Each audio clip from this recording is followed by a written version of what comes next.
Welcome back to Questing Beast, I'm Ben. Today we're taking a look at Land of Eam Deluxe Edition.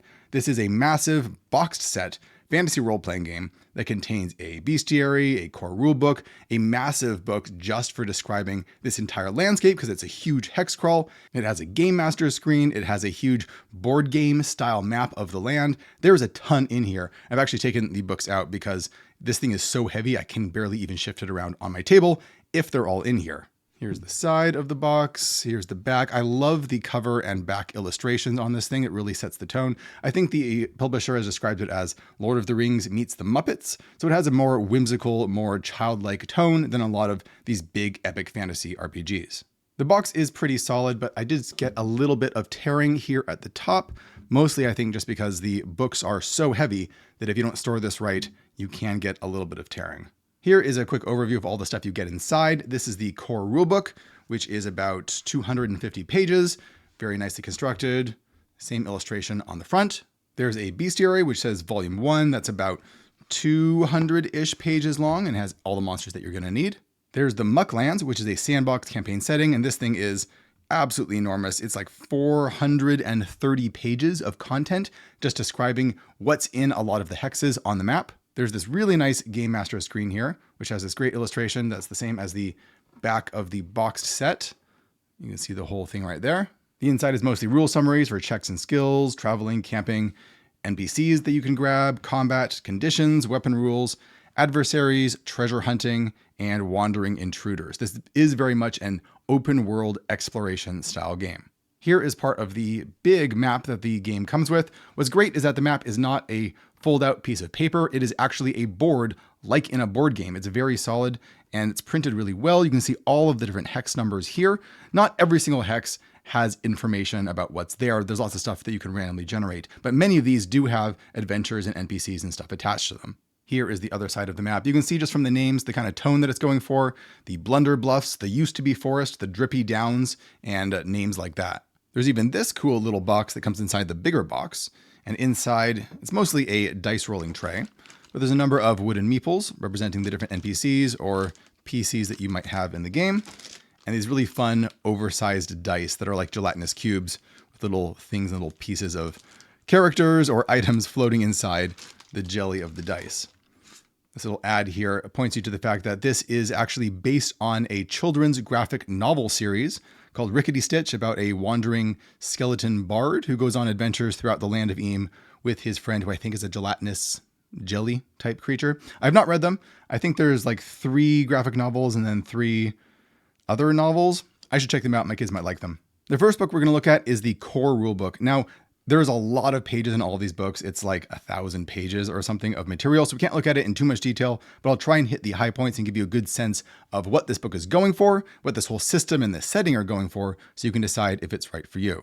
As usual, I will put links in the description below for where you can pick this up if you want to get a copy from Exalted Funeral. This video is not sponsored by them at all, but they did give me an affiliate link that gives you 10% off if you click it, so that was really nice of them. All right, first up, overall construction is very nice, very solid. Open up to the middle right there, and you can see that it lies totally flat. It is all stitch bound. It's got a ribbon bookmark here. I don't really have any worries about this thing falling apart or being hard to use at the table. You can definitely see a lot of the inspiration that this took from the OSR sphere just in the way that it is designed and laid out, because the end pages have lots of great reference material, make it much easier to learn the game and find information when you need it. In fact, I think most of the information on these end pages is the same as what's on the Game Master screen, which is really nice. The book starts out with the standard what is a role-playing game and the stuff you need to play. Then it very quickly gets to the core dice mechanic, which is D12 based instead of D20. So we'll roll a D12 for most actions, and then you'll look at this table, where a 12 is a complete success, a 1 through 2 is a complete failure, and then there's gradations of success in between, where there's a normal success, a success with a twist, a failure with a plus, which means a failure with some advantage, or a total failure. Notice that there isn't a result that is just normal failure. Any failure always has a twist in some way. This, of course, is very reminiscent of things like Powered by the Apocalypse. I ran a whole bunch of Dungeon World and World of Dungeons for kids, so I'm familiar with this general idea. And one issue that I did have with it when I was using it is that it's often very difficult to come up with all of these twists on the fly. Since the way that this is designed, that's going to be happening pretty frequently. So a failure with a plus or a success with a twist is going to come up about 50% of the time, assuming you're not adding any modifiers to the roll. So that is a lot of improving that you're going to have to do. Now, the book does give you some guidelines for the different types of actions as to what twists or pluses you can add to the roll to give you some ideas, but you're not always going to be able to look that up in the moment. You also have things like abilities and perks and skills, and those can modify your D12 roll up to a +3 or a -3 penalty. They cap it to prevent things from getting too extreme, which I appreciate. And there's advantage and disadvantage, just like in D&D 5e. Your character can also get permanent advantages and disadvantages called proficiencies and deficiencies, which are like very specialized skills, if I understand them correctly. They're even more narrow than a skill, and they always give you advantage when you try and do that. A short summary on what the player's role is and the GM's role. This reminds me a lot of the opening pages of my own Knave game, where it clearly defines what is expected of the different types of players here. And your basic attributes are Vim, Vigor, Knack, and Know-How. There's also a number of derived stats here, courage being a lot like hit points when it goes down to 0, because dread is inflicted on you instead of damage, then your character can be defeated. You have attack bonuses, defense bonuses, or rather a defense penalty. When someone tries to attack you, you subtract your defense from that, and so it makes you harder to hit. You have quest points, which is a type of meta currency that you can spend to make it easier for you to succeed on things. And you got inventory slots equal to 20 plus might plus vitality skill. Each of the attributes has a number of skills associated. So with Vim is Charm, Mettle, Inspire, and Perception. Vigor has Athletics, Might, Intimidate, and Vitality. And Knack has Nimbleness, Sneak, Search, and Trickery. Finally, Know-How has Lore, Realms, Tinker, and Wilderness. There's a bunch of special abilities that you can gain, and there's classes like the Bard, the Knight Errant, the Dungeoneer, the Loyal Chum, the Gnome, and the Rascal. And then we also have our XP system. The XP system reminds me a lot of Dungeon World in that you get 1 XP at a time at the end of a session for each thing you were able to accomplish. So that might be completing a quest, encountering a new creature, getting into peril, traveling 10 or more hexes. There's a variety of different things. So the more types of things you interact with and accomplish, the more XP you get, which is kind of nice. It prevents you from just focusing on doing one thing. And most of these are exploration focused. If you just sit at home and just fight monsters near where you live, you're not going to get any XP. You really have to get out there and do stuff. You can also get XP for role playing, and then you can spend all of this XP that you accumulate on things like leveling up, improving skills, boosting stats, and so forth. Next up, we're going to look at character creation, but first, a quick shout out to today's sponsor. This video is sponsored by the West Marches Play Kit. In this PDF bundle, you'll get the guidebook with the core principles of West Marches play, the GM workbook to track your worlds, factions, and quests, the party ledger to serve as your party's shared memory, and the player journal to record your character's journey. With the new season of Critical Role inspiring tables everywhere, there's never been a better time to start your own West Marches adventure. This is everything that you need to run and record your campaign all in one kit. Pick it up today on DriveThruRPG. To make a character, you go through these steps. Think about your concept, select one of the different classes right here, assign your modifiers. You get a +2, a +1, a 0, and a -1, and you put those on your 4 attributes. That's going to modify all of the skills that they are attached to. And then you can tweak your skills. So one of your +2 skills can become gets a -1, so it becomes a +1, and so forth. There's a bunch of modifications you do to your skills so that your skills are a little bit more unexpected. And 2 characters that have the same set of modifiers to their attributes aren't going to have the exact same skills. You'll write down your other stats, choose a folk, which is like your race, select a homeland, which gives you proficiencies and equipment, and you get a name, you get a backstory, you get ideals and flaws, which is like in 5e, your personal quest, and relationships. Now, so far when I was reading this, a lot of it seemed very OSR inspired, is very exploration focused, but then I started reading some of the character abilities for the different classes, and I started noticing some things that kind of push it away from the OSR style of play. One of the biggest examples of this is the Bard, where they have a lot of very much meta powers that allow you to alter the story and bypass problems, which I feel like is a little bit in contradiction with some of the early principles where it very much encourages you to solve problems with out-of-the-box solutions. This one says you can make an Inspire check and once every session, narrate a desired outcome of a single action or situation, beginning with the phrase and then, with a +1 bonus for rhyming, to make it happen. The ability can't affect combat or instantly solve something very complicated. The GM should apply the limited outcome rule if used too broadly. So it's a little bit vague in terms of what you can use, but here's an example. You might say that a companion is trapped across a deep chasm, and then you could say, and then Morty bounded like a deer. In a moment he was there, and now he's over here. Right? So the whole problem of how do I get across this chasm is simply bypassed. And there's a lot of abilities like that, not only in the Bard, but in many of the other classes as well. Now, some of them are really fun, like the Dungeoneer gets an underling, and over time he can get a dungeon crew and other NPCs that follow him around that allow him to do lots of different stuff because you have all these people you can order around. I think that's really cool. But for example, you also have things like Dungeoneer Magazine, where you have a backlog of old Dungeoneer Magazine, haha, that's a joke about old TSR magazines, chock full of tips and tricks, make a lore check once every session, and invent a fact about dungeons or the Underlands in general, how they operate, their customs, and all associated bureaucratic nonsense. So you just broke out of prison and you need weapons to aid in your escape. Your PC could say, in my magazine here, it says that every dungeon has a break room with snacks, drinks, and a weapons hoard. So again, this reminds me a little bit of Dungeon World in the sense that there is more authority given to the players to invent things about the world and to kind of warp reality based on what they want to happen. They're kind of like little mini game masters in that sense. Now, there's nothing wrong with playing that way if that's what you enjoy. It is something that I don't enjoy very much. When I'm a player, I really want to be a player. And part of the joy of being a player in an OSR style game is the feeling of discovery and having to make do with what you have and come up with these out of the box solutions. Being able to completely bypass situations by just inventing things that weren't there before that get me out of this problem, that's not very fun for me.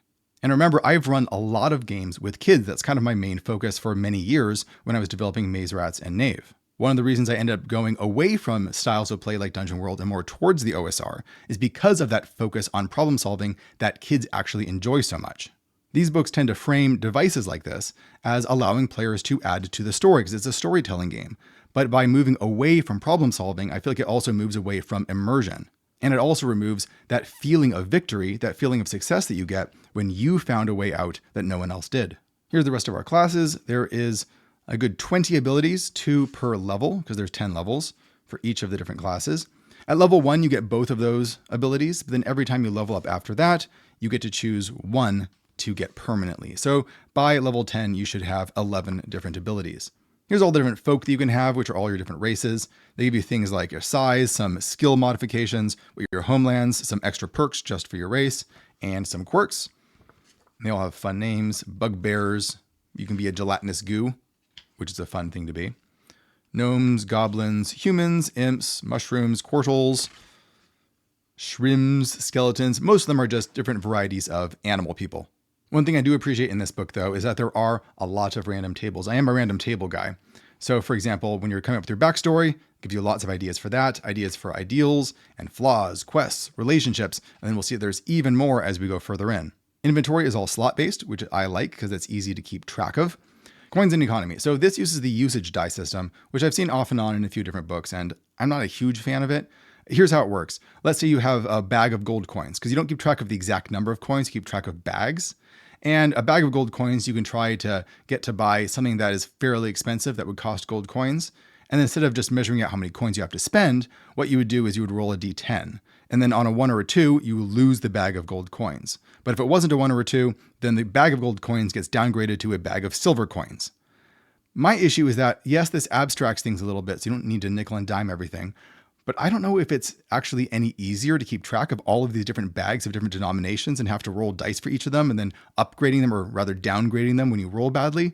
Isn't it just easier to just write down a number and keep track of that? I don't know. I can see some situations where you want to skip all the buying phase and you want to just abstract it a bit, and that would be fine.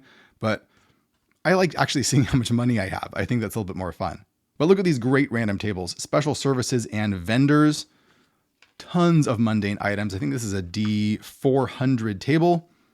Lots of traits for more powerful items. Rules for treasure hunting when you're investigating different hoards. This is actually kind of interesting in that it's a modern game that has a whole system for treasure hoards, which isn't very common anymore.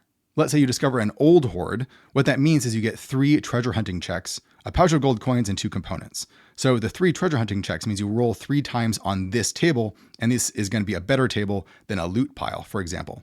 There's also an extensive crafting system. There's a whole formula for building things, a whole system for finding components, for finding, gathering materials, for hunting, for fishing, for picking herbs, and there are locations where each of those things can be found. All of this is tied to the very specific world where this game is set.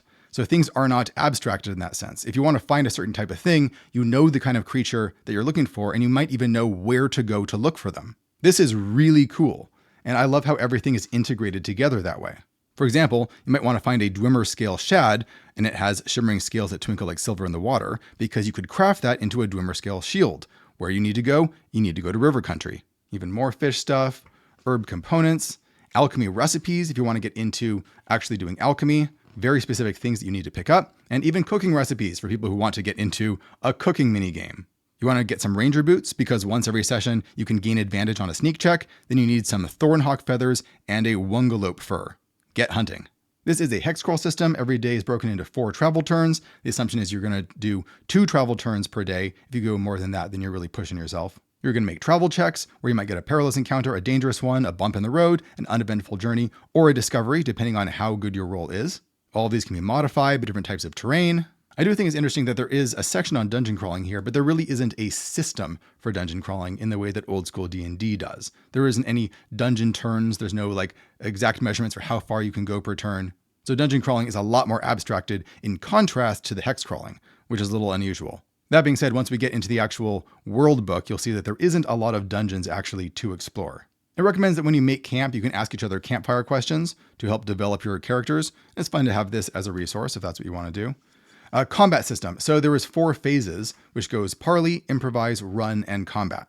I like how these are distinct phases because they kind of force you to think about what you're doing in every phase. So when you're in the parley phase, everyone is actually asked, what are you saying, right? If you're going to improvise, what are you improvising? This gets people to think about this instead of just trying to fight things all the time. The run phase is especially nice because this allows you to retreat a lot more easily. In this phase, you can all just get together and say, we should run, and you all run at the same time. Attacking uses ranged bands, so you have close, nearby, far away, distant, and extreme range, like a lot of games have these days. And when you make an attack, again, you're just rolling a d20, adding your attack bonus, and then usually subtracting a defense number if the opponent has defense, and then you just see what happens. In order to actually die, you have to get your courage all the way down to 0 2 times. The first time you can be revived very easily. The second time, you're going to have to roll on a vitality check to see if your character is permanently dead. There's a whole bunch of different conditions here, which reminds me a lot of 5e. You could be blinded or entangled or poisoned, and there's descriptions of how that works. A conflict example, which is good for people who haven't run combat before,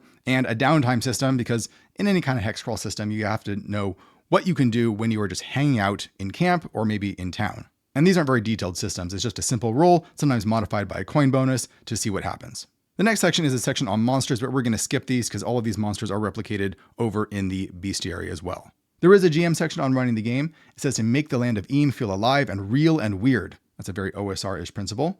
Strive to make every NPC and creature a person. Use random tables to generate the setting. Reveal information, but don't spoil the mystery. The world exists beyond their adventures. Make the PCs weigh their options. Throw rocks at them, put them in peril, make them use resources. Push the story forward. If all things stall, have them meet a new NPC. Work with the player's ideas. Allow multiple solutions to problems. Reward creativity. And have fair and consistent rulings. Very OSR-ish.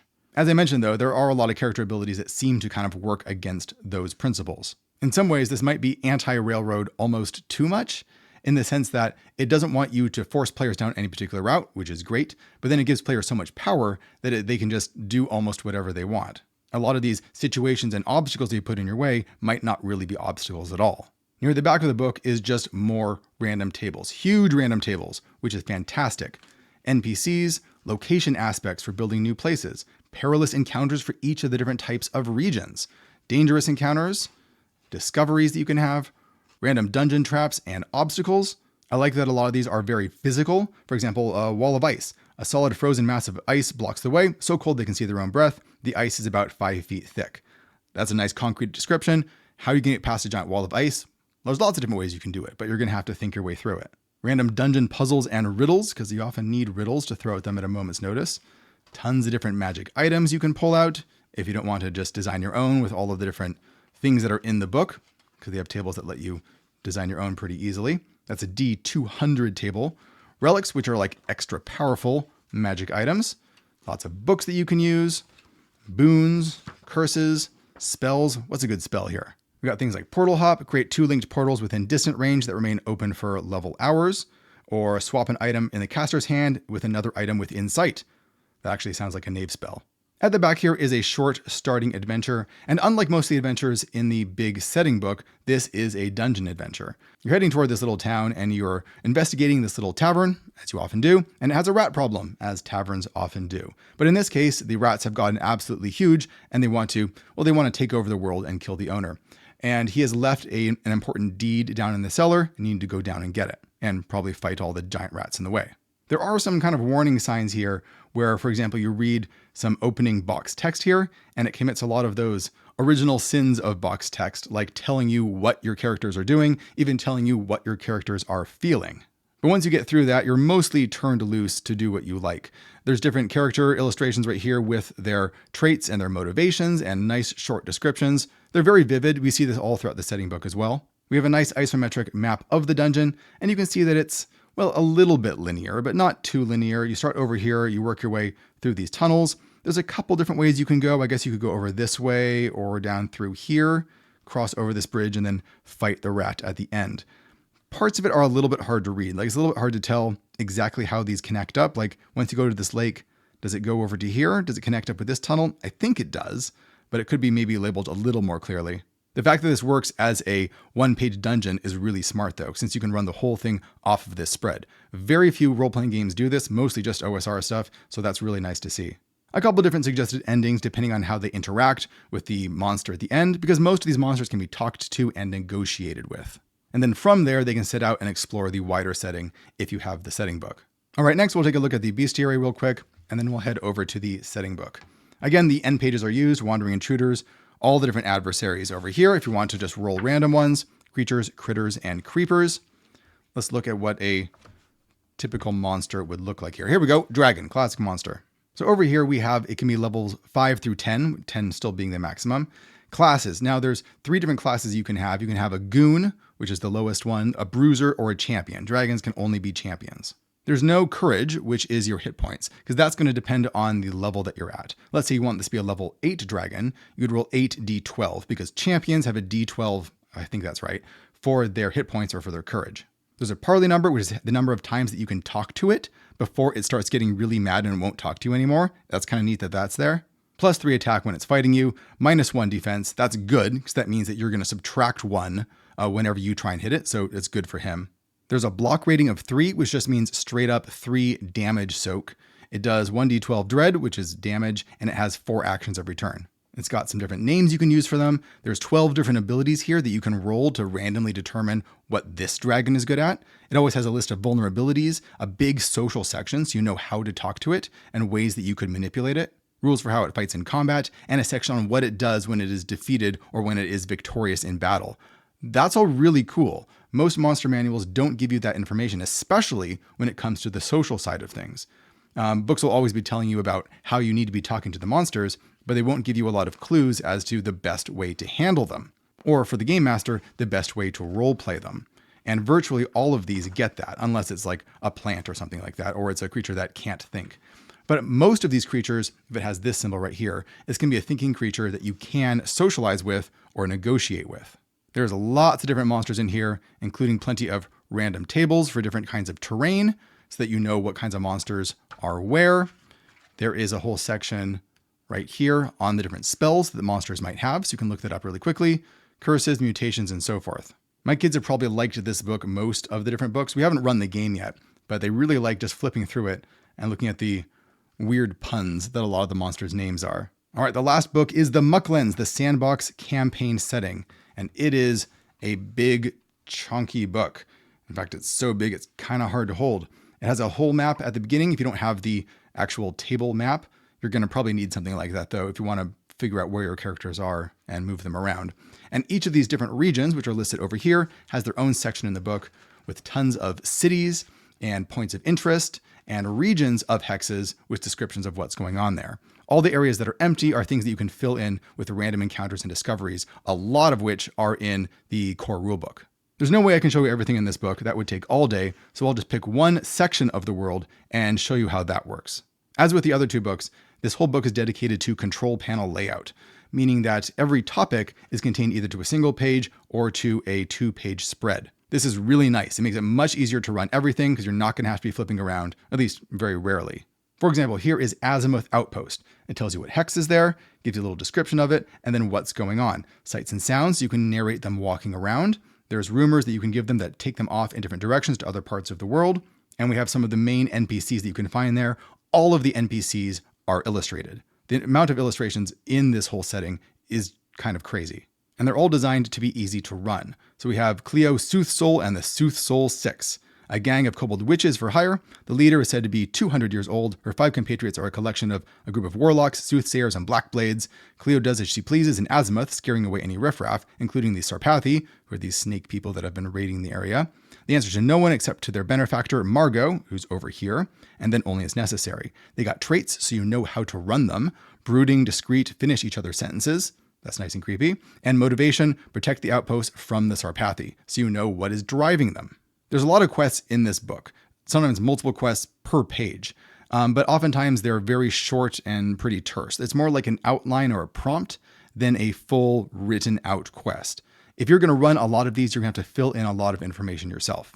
I'm not sure how I feel about that. I might have liked there to be actually less quests, as long as those quests were longer and more detailed, because if you're getting this whole book, you want it to be as helpful as possible. And especially if you're a new game master and you have this short little blurb for a whole quest and you realize I need to make up locations, I need to make up some adversaries, I need to create some of the situations in there, then you feel like, well, I still have to do a bunch of prep. And reducing the prep of the game master, I feel like could be maybe a bit of a higher goal with some of these quests. So for example, there's a quest right here, Fuel for the Flyer. That's this person up here. Jolly Skywise needs the rare purple flutterite crystals to fuel her flying machine. Get her some, and when her vessel is ready, she can take you safely through the clouds on a one-way trip to anywhere in the Mucklands. Now, given the way that this book is written, I am sure that there are purple flutterite crystals somewhere. Where exactly those are is unclear from this 2-page spread. I feel like that could have been put in here, because if I was running this, I would think, wait, where are those? Is it on another page? Is it in another book? And I would just be kind of flustered as to figuring out where to start giving players clues as to where they might want to go. A lot of the illustrations are really great, especially the different city illustrations, because every major region has its own special city, and you get a full layout of it along with all the different places that you can visit. So this town is called Dunk, and it's a troll town because there is a huge troll bridge linking these two hills with a big city underneath it. It's very thematic. And a lot of the different factions in here are based around tolls. There's the traditional trolls who want to toll everyone, and then there's a younger generation who thinks that they should do away with that. And that's part of the cultural conflict. Just as with the previous location, there's lots of different characters that are all sketched out with the same format. Each location, like the Boulder Hill Book Club or the Iron Halberd, has its own quest, often multiple quests per location sometimes. Every time you visit a tavern, it'll tell you all the different things that are on the menu in case the players ask. Are you in legal trouble and you visit the law offices? It tells you how the legal system works, or at least a summarized kind of abstracted version of that, along with all the different lawyers that you can meet with illustrations and their own motivations. The really striking thing about this book is just the, frankly, staggering amount of content that it gives you. This is one of the very few RPG settings that I've ever seen where it says, here is this world, and instead of just talking in a vague and general manner about what's going on in the world and then kind of leaving it up to you to fill in all the particulars of it, it says, we're just going to give you the entire world. We're going to give you all of the people living in it. We're going to give you all of the major locations. We're going to give you all of the cities. We're going to give you hundreds of quests. We're just going to give you all of it. And that is a really remarkable thing, because I feel like this is a world that you could run pretty much out of the box. Like I said, there are some quests and some situations where you're going to need to improvise and expand on it to figure out exactly how that works. But in terms of just getting things for players to do and people to talk to and places to go, this book has a virtually unending supply of that. One thing that's a little disappointing is that there are plenty of layers, but there really aren't any dungeons. Any large interior area is typically laid out like this, where it has layer layout, and it has one area after another. And you can just, I suppose, move from area to area. There are no mapped out dungeons. There's no moving from room to room. There's no procedural gameplay in that aspect of it. So in that sense, there are dungeons, but they're all pretty linear. Like this is a much bigger one, the Forgotten City, and the layer layout is just 7 or 6 different areas, and you're pretty much expected to just go from one to the other in order. This one says that it's incredibly difficult to infiltrate. Make this clear to the players. Between each level, roll a random trap or obstacle hazard, which is back in the original book. and that creates an extra challenge. But really, it's just a series of sequential challenges that you go through pretty much in order. There isn't really a lot of choices that you're making in terms of the exploration here. It's mostly just in terms of the overworld exploration. I feel like that's a bit of a missed opportunity. Much as with the sample adventure in the core book, having some nice one-page dungeons, doesn't need to be super complicated, would be really nice and add a lot of great variety in terms of the kinds of adventures that players would go on. In any case, all of these adventures, sites and characters and quests and so forth goes on for a solid 430 pages. There's a section on calendars and seasons. There's a section on all the different major factions and a section on the minor factions as well, if you want to get a better sense for how the whole world works. You got things like the Tricky Toe Gang, or the Hookfin Horde, or the Soot Finger Gang. Hex references are at the back, so as you're moving around the map, if you move to a location on the map to a hex, you can check back here to see if that hex has a location that's attached to it. Because that's one thing, that there are a lot of just hexes with nothing in them, where you generate the content, and it's not immediately obvious from the world map which ones those are. At the back, we have even more rumors, and then that is it.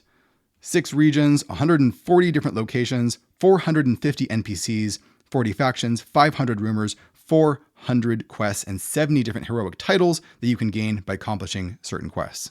Overall, The Land of Eam is a really remarkable book and a true accomplishment in terms of role-playing writing. It's really rare to see a book that is so committed to giving you the fantasy world that the authors have imagined. I would say my main overall criticisms are just the way that some of the character abilities and some of the attitudes of the book work against the stated principles, where it's not so much about problem solving, it's more about everyone at the table coming up with storytelling beats. And some groups are really going to enjoy that, and some groups will like that less so. The other criticism I might have is trying to figure out who exactly the audience is for this book. As you can see by looking at all the different locations and especially the rules and the complexity of the characters, it's fairly involved. It's really not that much less complicated than D&D 5e. And yet, it seems to be targeted at a much younger audience.